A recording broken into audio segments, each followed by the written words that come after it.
All right, we've got this thing worked out then. So this is a book talk, and it's about a year after the book came out.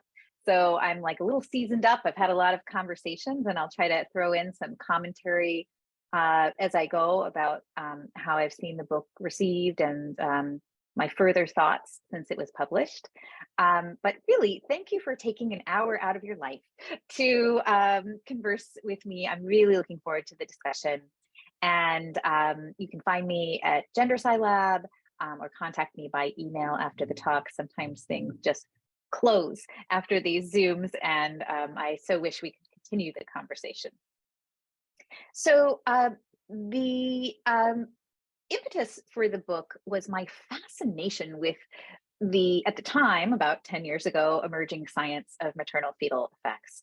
And in particular, the emerging science of epigenetic programming, which was proposed as a mechanism, a link between early exposure and later outcomes, visualized in this quite typical cartoon for the field, where you have exposures entering through the headless body of the mother into the nearly full-grown fetus, which is not typically how it works. It's usually in the very first weeks that you have the most important exposures, and then inscribing themselves on the epigenome, and all arrows leading to an ambulance, a screaming ambulance running off to the emergency room, right?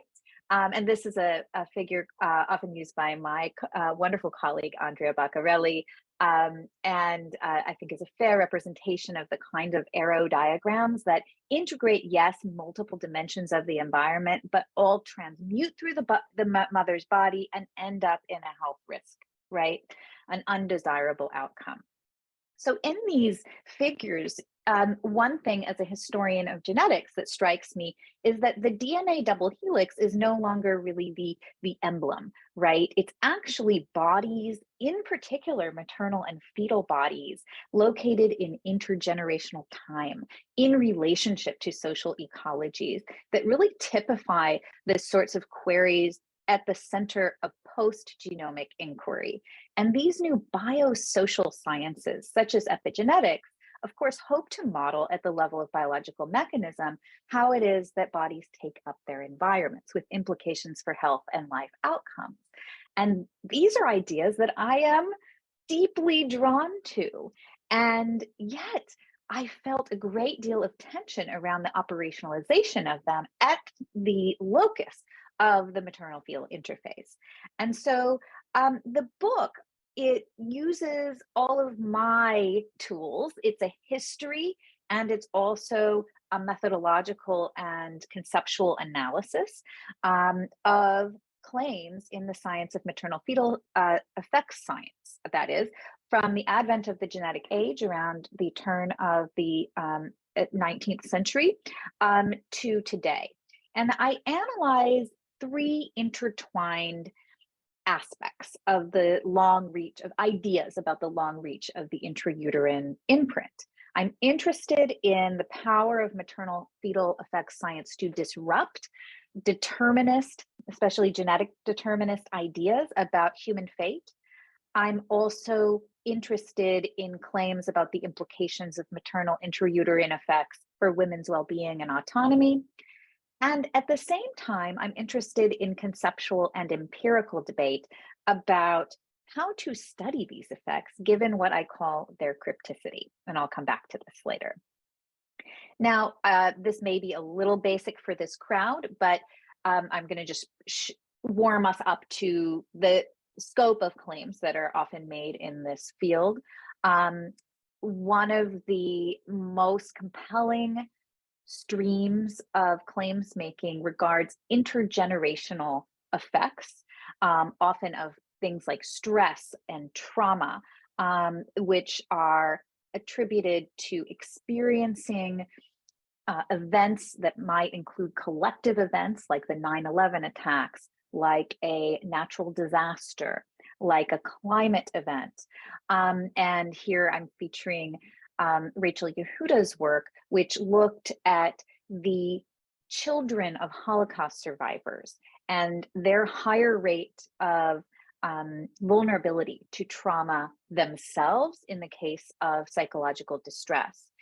And she is a neuroscientist and geneticist who has advanced claims about the epigenetic imprinting of these events on children and grandchildren of Holocaust survivors.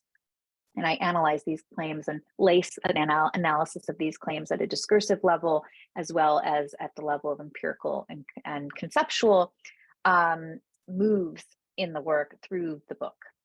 Now, these claims have also refracted through everyday health advice to pregnant women in the clinic and in news media, as well as through many areas of the sciences. There's really been an efflorescence of scientific interest in the long-term influence of the intrauterine environment in far-ranging fields of research, from looking at diet, stress, environmental exposures, and also looking at offspring outcomes, prominently obesity, autism, sexual orientation, ADHD, and many other outcomes. Now, as I show in the book, scientific interest in the imprint left by the womb actually has quite a long history. This kind of research proximately comes out of a field sometimes called developmental origins of health and disease, or DOHAD, and traces to the late 1980s. And this is when, using historical health records from the poorest areas of England, British epidemiologist David Barker, in what's been come to be known as the Barker hypothesis, demonstrated that communities that had the highest infant mortality 50 years ago had the highest heart disease mortality than 50 years later. And Barker argued that this risk of heart disease in these populations was linked to their earliest development in the womb, and therefore to the health of the mother, not only during that pregnancy, but throughout her life. Now, at the time, Barker's claims encountered disbelief and resistance, but today, this hypothesis, as I said, drives multiple lines of inquiry at the intersection of developmental biology, teratology, nutrition science, epigenetics, and life course epidemiology. And one study found more than 130,000 papers on fetal programming of disease available in the database PubMed as of the date 2014. And it's certainly tens of thousands, if not more than that, more now. So in this field, it's this sort of claim. It's this sort of claim that interests me the most, and doing a very close historical genealogy and analysis of this sort of claim. And this claim that I'm showing on the slide here locates sort of causality in the intrauterine period and shows how factors exposed to the mother's exposures can influence not only the fetus, but the fetus's own gametes, therefore creating persistent trends in developmental outcomes, even when environment has changed. So it creates a theory of inertia in change. And the idea is that there's a persistence of effects over multiple generations that is hard to interrupt. And in these theories, which again encompass broad areas from specific diseases to social laments around educational attainment and other life outcomes, you have the use of these very cryptic findings around epigenetic effects to advance very bold biosocial theories. Epigenetic explanations in particular are collapsing, as I argue in the book, scales of biological materiality, from the molecular to the macrosomic. They're collapsing levels of biological and social analysis, from metabolism all the way up to wartime trauma, and temporalities of memory, of intergenerationality and history into very specific quantitative claims about levels of DNA methylation. Now, these are very, very compelling narratives, and this is augmented by the specter of fetal harm, right? The idea that there is a vulnerable fetus, and also augmented by the promise of researchers' pronouncements that there is a science that perhaps can address this, that can predict and maybe intervene on these effects. So when we look historically, compared to previous eras of scientific speculation on maternal intrauterine effects, today's research benefits from a greatly expanded body of epidemiological data on the prenatal period. So beginning in the late 1980s, scientists began these large-scale prospective cohort studies that tracked mothers and their offspring from pregnancy onwards. So the Avon longitudinal study of parents and children, also known as ALSPAC, is an excellent example of this. It's at Bristol University, and it began in 1991. It's got about 14,000 pregnant women, and today it's one of the largest of these studies. And it's genotyped everyone. It's brought in epigenetic measures. It even collects maternal blood and urine during pregnancy, cord blood, placental tissue, and even the teeth of children are collected by the study's tooth fairy. It's got data on children at 68 time points, and there have been hundreds of studies examining correlations between prenatal events and outcomes from this study alone. But the data alone is not the only unique thing about work more recently. The other piece of it is a theoretical paradigm, and that is this mismatch framework, right? So DOHAD researchers believe that human developmental plasticity is, first of all, is largest during the critical period of intrauterine growth, and that prenatal cues from the maternal environment here can permanently program the developing fetus in ways that impact physiological functioning as an adult. Now, this sensitivity of human fetuses to their maternal environment, they argue, is an evolutionary adaptation, allowing fetuses to attune themselves to their expected postnatal environment. And according to the mismatch hypothesis, if metabolic and stress signals from the mother's body do not match the actual world that the fetus encounters, as in the case, it's hypothesized, of nutritionally deprived fetuses entering a calorie-rich dietary landscape, then illness results.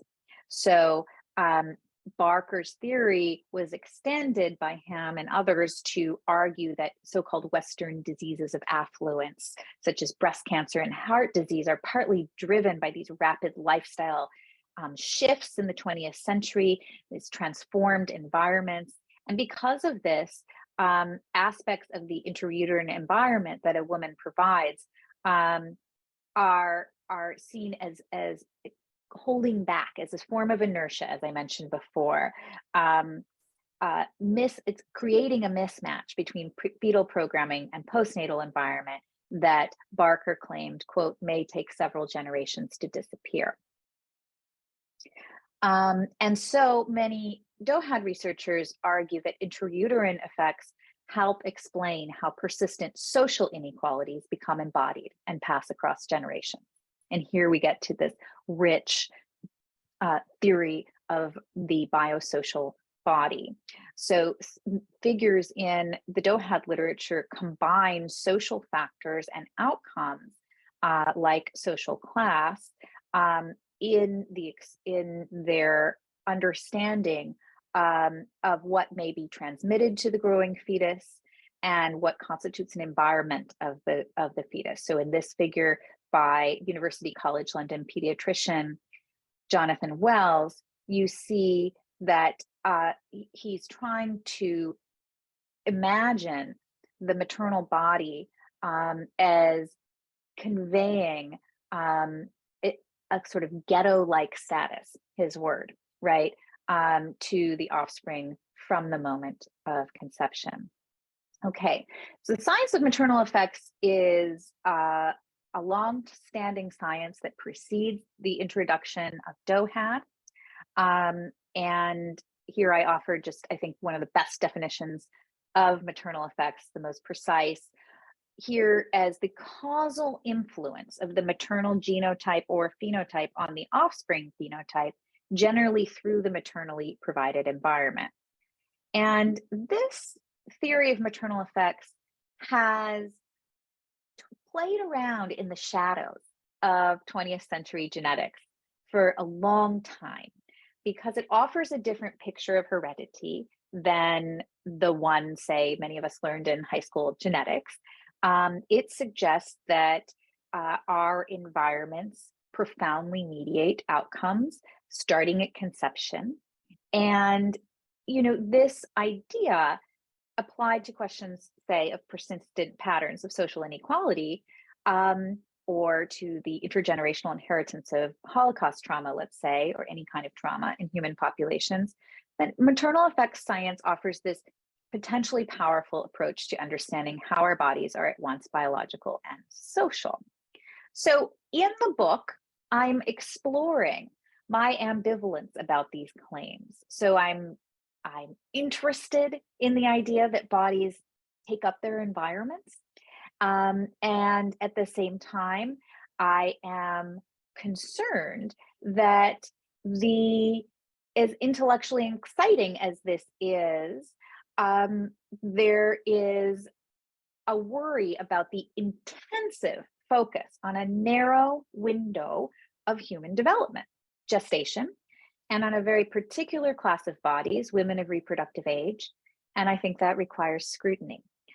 So situating the intrauterine environment as determinative for a range of life outcomes articulates social alarm through women's reproductive bodies in ways that really can carry implications for women's reproductive autonomy and bodily freedom. And moreover, even if maternal effects exist, an exaggerated focus on the mother as the bearer of reproductive risk can misdirect resources from other far more important contributions to health and life outcomes.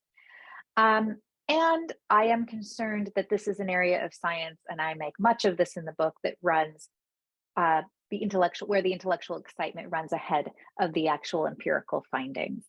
And I'm very interested in the way that this science proceeds and makes very bold claims, despite the instability of the biological markers involved, the small effects of the findings, right? And so I'm interested in the sociology of the field and how it grapples with what I call crypticity. All right. So I'm interested in all of these things at once as I approached this topic. I'm interested in policy and clinical advice about prenatal risks, and I'm interested in the construct of biosocial science as it's emerging through the study of the maternal-fetal interface. I'm interested in historical shifts in scientific and popular beliefs about maternal and paternal influences. I'm interested in harsh mother-blaming discourses that operate in and through this science in a reproductive justice frame, right? And I'm interested in the actual claims made in epigenetic programming science in particular. So the book starts way back in the late 19th century with a founding premise of the modern theory of genetic inheritance. And that is one that holds that males and females contribute equally to the next generation. And this founding premise, I spend a chapter unpacking the work that was done to achieve this notion of heredity, principally through a close reading of August Weismann's writings, the architect of the so-called germplasm theory of heredity in the late 19th century. And the way in which, you might be surprised, Weismann and others who constructed this theory of heredity, which held that the egg and sperm are isolated from the ravages endured by other bodily cells, and that the male and female gametes contribute equally to the next generation, the way in which this was really a radical break from previous reigning theories of heredity, and the work that they had to do to pull away from ideas of heredity that situated developmental outcomes very much in the space of gestation and also preconceptional effects on the part of the parents. So one example of this is maternal impressions theories, which refer to, of course, the longstanding notion that a mother's countenance, ambient environment, diet, fleeting impressions during pregnancy could imprint on her developing fetus, marking it for life and contributing to its future character. So maternal and paternal impressions theories asserted that heredity was not constituted by the transmission of material at the moment of conception, but encompassed the totality of characters shaped by the mother and father before birth. And it wasn't just folk beliefs. Leading scientists and physicians long held that maternal and paternal contributions to the next generation were qualitatively, if not quantitatively, different. And Weissman, in his writings, is often characterized as, challenging sort of Linnaean ideas of inheritance of acquired characteristics, and that's the frame through which this history has been told. I retell that history, pointing out that he was deeply engaging with maternal impressions theories, and specifically with these theories that males and females play a different role in heredity. And we can see that breakthrough moment in the history of genetics just as much as a radical transformation in theories of sex. So operating at this interface between, of course, the natural and social order, these theories of heredity, these ideas of where the locus of heredity is and whether the male or female parent contributes more or what they contribute, of course, over time have fueled philosophies of what it is to be a male and female, what social roles males and females should have, the responsibilities of mothers and fathers for reproductive outcomes, and even the relative superiority of one sex or the other. And it's really remarkable in this late 19th century period. Weissman coolly sets aside centuries of these theories of the asymmetry of male and female roles in heredity, holding instead the contributions of male and female to be identical, and specifically rebuking maternal impressions theories and presenting what was at the time really a refreshing idea held up by Simone de Beauvoir in the opening chapter of her famous book, that each generation begins anew and that males and females contribute equally. And beyond fulfilling basic nutritional needs, the maternal environment carries no particular consequence. Now, these ideas caused quite a kerfuffle and were debated vigorously for several decades after they were introduced, until things settled down into a sort of consensus around the central role of the germplasm, meaning the chromosomes, the genes. But in the early 20th century, in reaction to Weissmanianism, there was actually an upswing, a new version of maternal impressions theories that emerged. In the United States, this went under the banner of prenatal culture theories. So these theories that a mother's fleeting thoughts and sensations and visual impressions could imprint upon a growing fetus are often claimed, even in the rigorous history of science literature, to have largely receded from respectable discourse by the end of the 18th century. But really, that's just not true. And the upswing, in fact, in maternal impressions theories of the role of the intrauterine environment in heredity and development in the late 19th and early 20th century is documented in the second chapter of the book, where I show that there was a range of sociological thinkers, physicians, and others who rejected Weissman's theory that genetic material passes from generation to generation untouched by its milieu, and positioned the conditioning of the plastic fetus as a mode of controlling one's biological fate and overcoming a negative hereditary endowment. And I've got lots of wonderful quotes and rich material from their writings where they offer specific prescriptions and use really claims that they pull from the science of the day, like emerging brain science, for instance, or emerging endocrinology, to put this idea of prenatal culture together. And it's interesting as well that prenatal culture was an idea that also melded with eugenic notions of this period. Often eugenics is associated with hard hereditarian views, right? But actually, it embraced wide-ranging ideas about how we could enhance human heredity through biomedical guidance. And this included, in at least one strain, preconceptional and gestational management of the environment. So many eugenic era authors emphasized the importance of social and environmental reforms, and this included prenatal culture theories, which created their own form of hereditarian eugenic discourse. So in the United States, at least, the prenatal culturalists combined eugenic and progressive sort of ideas about social uplift through bodily conditioning with new theories about the critical importance of very early experience in brain development to press the importance of maternal behaviors during gestation. And I just have a couple of examples of the role of women and even feminist authors in promoting these ideas. Georgiana Kirby is an absolutely wonderful read, where Kirby, an early American feminist, wrote an entire book using prenatal culture theory to argue that society must realize, quote, a woman's great maternal power. And if they realize that, in the transmission of traits, that is, she predicted that, quote, her character will broaden, her thoughts enlarge, and subserviency will no more belong to her than her brother.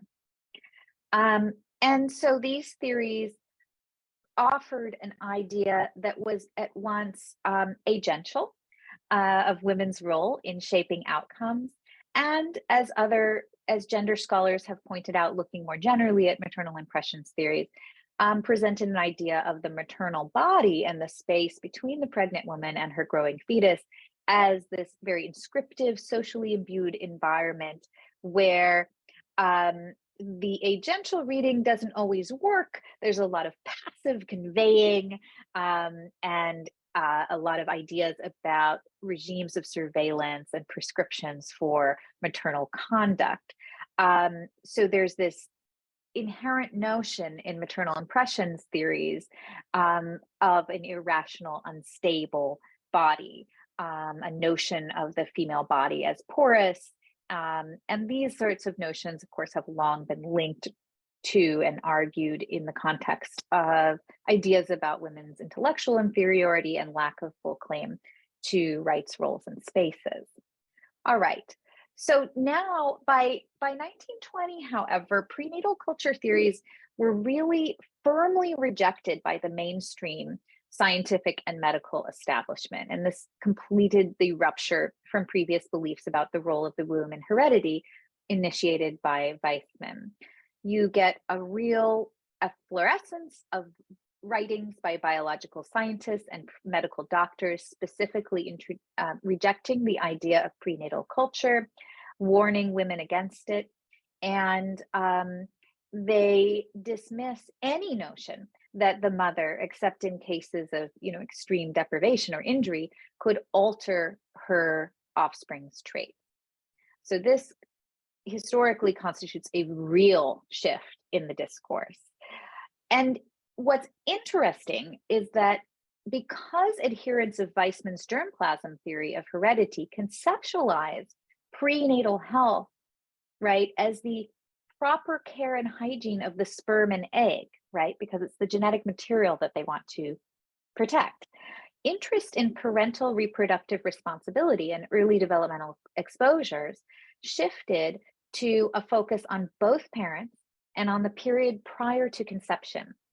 And so that is, at the time, the prevailing ideas held that environmental risks, if they're there, are most likely to be introduced into the human gene pool by men with their riskier lifestyles, occupations, and consumption patterns via the sperm. So what we see is a really sharp shift in contrast to the prenatal culturists and really to DOHAD scientists today. Scientists in the 1920s and 30s focused their prenatal advice far more on the preconception period and, as a consequence, on men than on intrauterine exposures and women. Men were exhorted to protect their sperm by abstaining from alcohol, undergoing regular syphilis testing and treatment, and maintaining their bodies in overall good health. And what's interesting is, in parallel to this, the advice to women was to make sure you select a health-seeking mate and guard against the non-eugenic partner.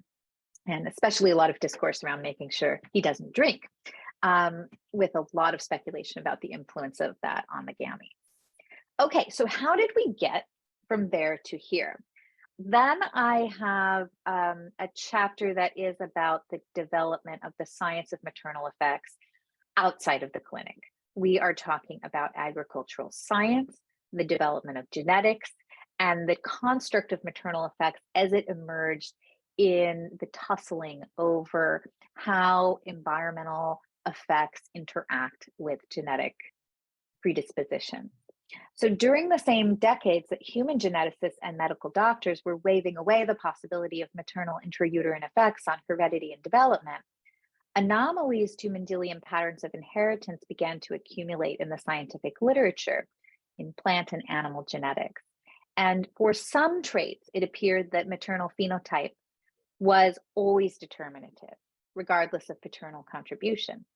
And scientists, as I tell it, wrestled with how to interpret these findings, and they eventually agreed on the sort of ambiguous phenomenological term maternal effects to refer to a quite wide class of observations of maternal phenotypic influence on the next generation in the absence of genetic transmission. And in applied contexts, such as breeding agricultural strains of plants or livestock, the mass production of cloned mice for use in scientific research, and the development of in vitro fertilization technologies, maternal intrauterine effects really became something they had to explore and reckon with in order to achieve human aims.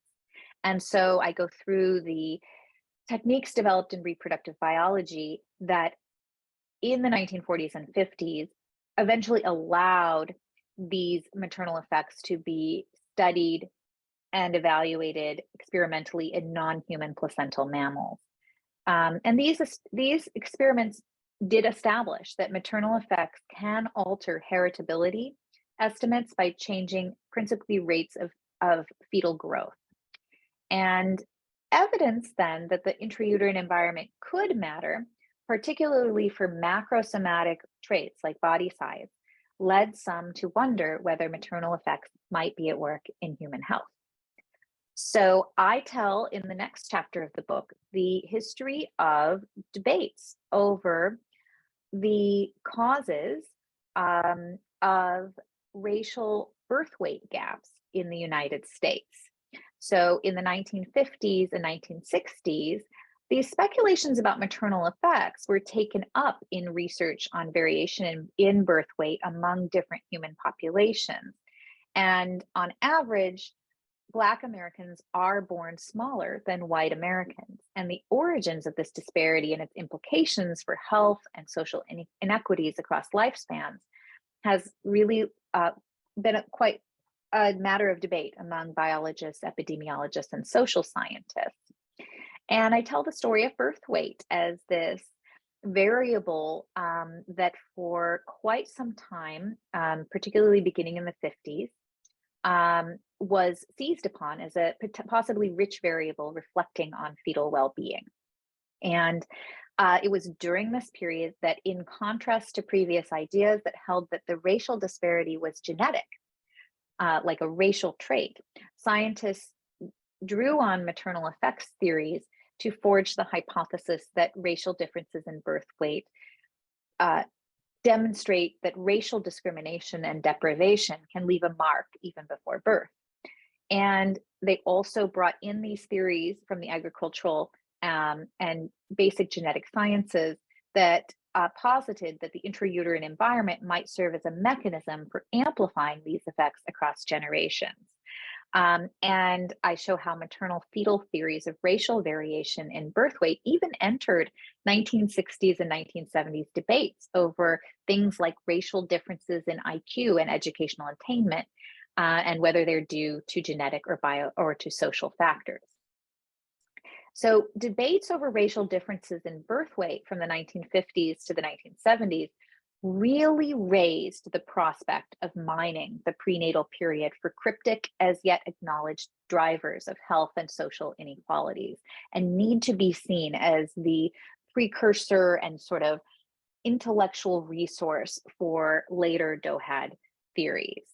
And this vision of prenatal growth metrics as ripe material for formulating biosocial hypotheses about how inequality gets under the skin linked maternal effects science to a picture of present day human bodies as constructed by the past environments of their ancestors, as products of powered structures, and also as tools or vectors or instruments through which we can today change the relations of power. So I really try to make the point in this part of the book that we must appreciate the entanglement of maternal effects science with the project of elucidating and ameliorating the biological dimensions of social inequalities.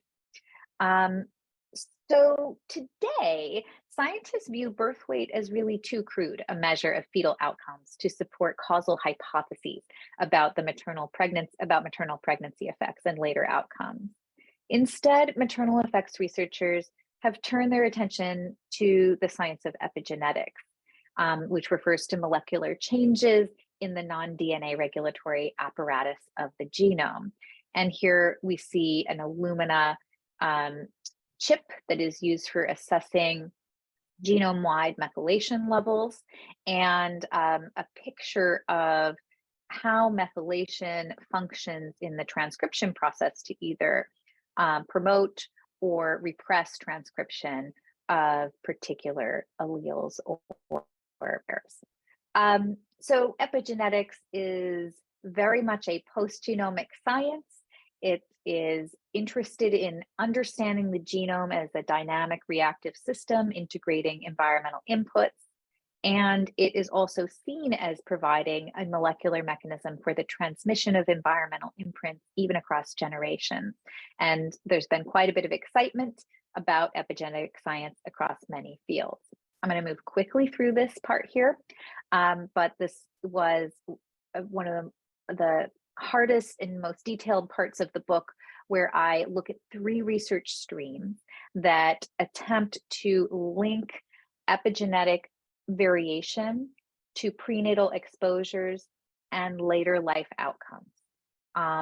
And in this close analysis of these 3 prominent research streams, usually citation 1, 2, 3 in papers about human epigenetic prenatal programming of epigenetics in humans, including the Dutch-Hunger-Winter family study, there exist large methodological and conceptual obstacles to establishing epigenetic mechanisms as a stable, informative marker of intrauterine exposures and as a specific cause of later outcomes. And I do think that the level of interest and excitement about epigenetic programming far outstrips what the science can and does show. And then I go into how our intuitions about the strength and plausibility of causal claims in this area of maternal effects science are actually shaped by deeply carved assumptions about where agency and responsibility lie for offspring outcomes.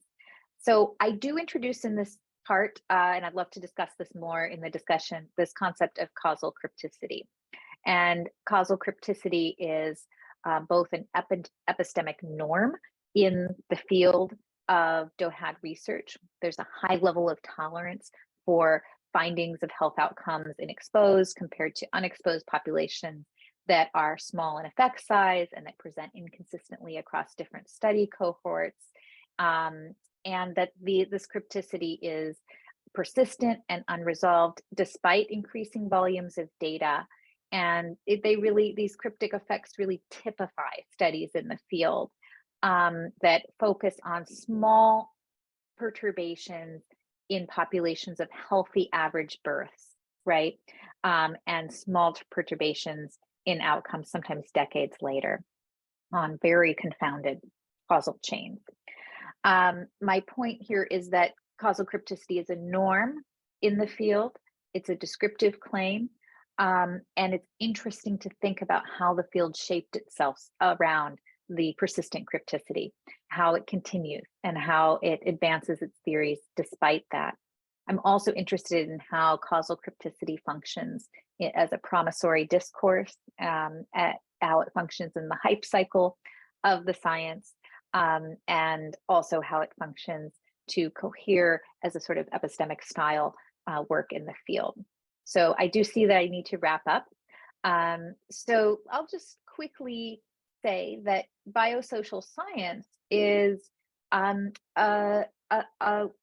area of social science and biology that is interested in, as in this book by Dalton Conley and colleagues from 2003, it has a vision of a sort of progressive democratic science focused on the well-being of children and mothers, using scientific knowledge to illuminate and redress harms of poverty and racism. And Conley in this book focused on birth weight at the time, and was interested in launching a case for the profound ways in which the social shapes our biology, with implications across generations. And this kind of vision is now, 20 years later, quite widely shared. There are funding initiatives at major funding agencies focused on developing biosocial models and approaches. And the problem is the reigning models in this field feature models of epigenetic or molecular sort of interactions at what are considered high plasticity moments in development, particularly the maternal-fetal interface. And there's really a disjoint between the social categories and what biological measures can actually capture. There's a glossing here of serious conceptual, empirical, and methodological questions. And my question is, are we attending to the way in this new biosocial science that the biological, and particularly the molecular and genetic, is privileged with special explanatory authority as a measure of concrete realities? So in the case of maternal effects science, what is at stake in our picture of the social dimensions of health in asserting that methylation levels represent a valid and generalizable measure of social processes and structures as represented and experienced by diverse individuals in the womb? So you see that in the headlines, there is a quick move to thinking about all such effects as lesioning, as harming, as transmitting trauma. And as Dorothy Roberts has warned, conceptualizing these biochemical responses as programmed, permanent, and even heritable, the result can be a picture of fetuses inflicted with self-perpetuating biological deficits. And this can obfuscate the existence of ongoing deficits and the broader social picture, right? And so I have argued that this research on maternal effects advances a model of human inheritance and development in which the wider social and physical environment can be seen as heritable and determinant of future biomedical outcomes via discrete biochemical modifications introduced by the amplifying vector of the maternal body. And I've argued that really, rather than challenging genetic determinism and biological reductionism, this kind of model of human epigenetics and biosocial science appropriates and modifies these discourses to include a particular conception of the social determinants of health, one that places the maternal-infant relation at the center of intervention and surveillance. So this picture of the embedded body this biosocial progressive model of the body is wrapped around particular ideals of optimization, of race, of gender.